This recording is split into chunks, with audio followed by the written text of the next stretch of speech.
Cold emails भेजना और फिर उनके जवाबात का तेज़ी से आना किसी भी फ्रीलांस बिजनेस के लिए किसी ख्वाब से कम नहीं।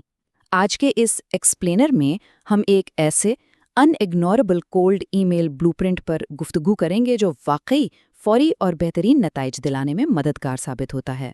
बिना किसी ताख़ीर के चलिए इस पर बात शुरू करते हैं।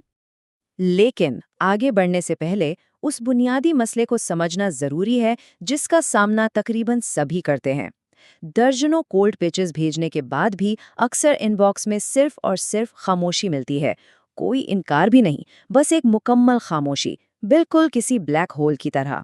ये सूरत हाल किसी भी कामयाब होते बिजनेस के लिए इंतहाई मायूस कुन होती है। आखिर ऐसा होता क्यों है? दरअसल इन ब्लैक होल्स का असल विलन तजर्बे या लिखने की सलाहियत की कमी बिल्कुल नहीं है। असल मसला मी फोकस ट्रैप में फंस जाना है, यानी सारी तवज्जो अपनी ज़ात पर मरकूज रखना। जब कोई पिच क्लाइंट की असल ज़रूरियत को नज़रअंदाज करके सिर्फ भेजने वाले के अपने बैकग्राउंड, उसकी कामयाबियों और शौक़ पर जोर देती है तो नतीजा नाकामी ही निकलता है। असल खराबी इस अप्रोच में छुपी होती है। इस मसले का बेहतरीन हल एक 5 नुकाती ब्लूप्रिंट में है। पहला, द 50% रूल। दूसरा, ओपन लूप सब्जेक्ट लाइन्स। तीसरा, फीचर्स और बेनिफिट्स का फ़र्क। चौथा, लो फ्रिक्शन CTAs। और पांचवां, द फाइनल पॉलिश। बस यही वो असूल हैं जो इस तज्ज़िये का हिस्सा हैं। तो आइए सबसे पहले बात करते हैं द 50% रूल की, यानी कुछ भी लिखने से पहले की जाने वाली रिसर्च। असल बात यह है कि आधा काम तो किसी भी डॉक्यूमेंट में पहला लफ्ज़ टाइप करने से पहले ही मुकम्मल हो जाना चाहिए। वक्त का 50% हिस्सा सिर्फ ब्रांड की रिसर्च पर लगना चाहिए और बाकी का 50% ईमेल लिखने पर। कोल्ड ईमेलिंग अंधाधुंध मैसेजेस भेजने का नाम नहीं है, बल्कि ये एक सोची समझी हिकमत अमली का तकाजा करती है। इस रिसर्च के दौरान असल हदफ उस ब्रांड की खामियों या लीकी होल्स की निशानदेही करना होता है। ये खामी कोई पुराना और आउटडेटेड ब्लॉग हो सकता है, ख़राब कारकर्दगी वाले इश्तिहारात हो सकते हैं, या कोई और मखसूस ब्रांड गैप।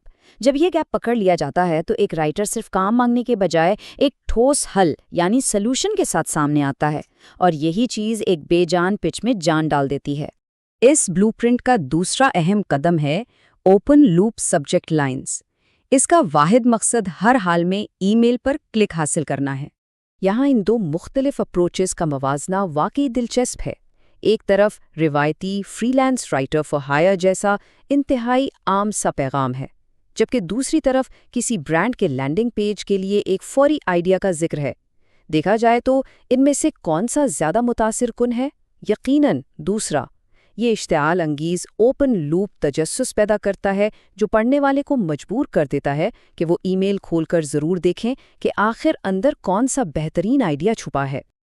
अब आते हैं तीसरे कदम की तरफ, जो है फीचर्स वर्सेस बेनिफिट्स, यानी पैगाम पढ़ने वाले के इस सवाल का जवाब कि इसमें मेरे लिए क्या फ़ायदा है। अक्सर लोग यहाँ गलती करते हैं। एक सादा सा लिखने का काम बेचने और एक ठोस नतीजा बेचने के दरमियान ज़मीन आसमान का फ़र्क है।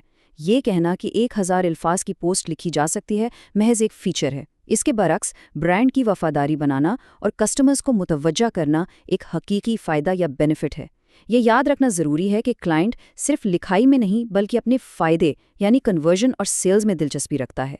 चौथा कदम है लो फ्रिक्शन CTAs। इसका मकसद किसी के लिए भी हाँ कहना आसान बनाना है। अपने कॉल टू एक्शन को सादा रखना दरअसल कॉग्निटिव फ्लुएंसी के असूल पर काम करता है। ये इंसानी दिमाग की एक फितरी तरजीह है कि वो सादा और आसानी से समझ आने वाली मालूमात को पसंद करता है।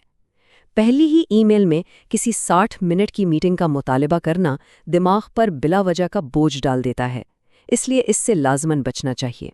इसके बजाय एक बेहतरीन और सादा अप्रोच ये हो सकती है जहां पूछा जाए कि क्या इस हफ्ते के आखिर में इस लैंडिंग पेज आइडिया पर बात करने के लिए सिर्फ 5 मिनट मिल सकते हैं। चंद आइडियाज़ भेजने की पेशकश करना या सिर्फ 5 मिनट की गुफ्तगू का पूछना एक ऐसा मंजरनामा बनाता है जहां फितरी तौर पर हाँ कहना इंतहाई आसान हो जाता है। और अब पांचवा और आखिरी मरहला यानी द फाइनल पॉलिश, एक गहरे असर के लिए मौसर एडिटिंग। ये बात शायद थोड़ी हैरान कुन लगे, लेकिन हेमिंगवे एडिटर जैसे टूल्स का इस्तेमाल करते हुए तीसरे से 7वें ग्रेड की रीडिंग लेवल का हदफ रखना पिच को बहुत ज़्यादा जानदार बना देता है। اگر ای میل بہت مشکل، کالج لیول کی اور پیچیدہ زبان میں لکھی گئی ہے تو یہ بالکل غلط طریقہ ہے۔ سادہ، جامع اور ڈائریکٹ تحریر ہمیشہ زیادہ اثر رکھتی ہے۔ جیسا کہ اس دلچسپ کوٹ میں بتایا گیا ہے کہ بہترین کاپی لکھنے کا راز ہی یہ ہے کہ پہلے بری کاپی لکھی جائے اور پھر اسے ٹھیک کیا جائے۔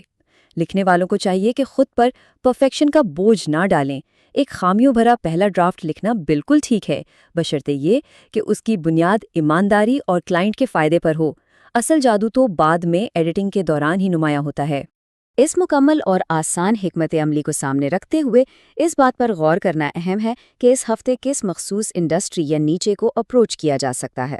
اگر اس بلیو پرنٹ پر متواتر اور ثابت قدمی سے عمل کیا جائے تو ان باکس کے ان تاریک بلیک ہولز کو بآسانی نئے کلائنٹس اور شاندار کامیابیوں میں بدلا جا سکتا ہے۔ یہ طے کرنا باقی ہے کہ اس نئی اسٹریٹجی کے ساتھ وہ پہلی انڈسٹری کون سی ہوگی۔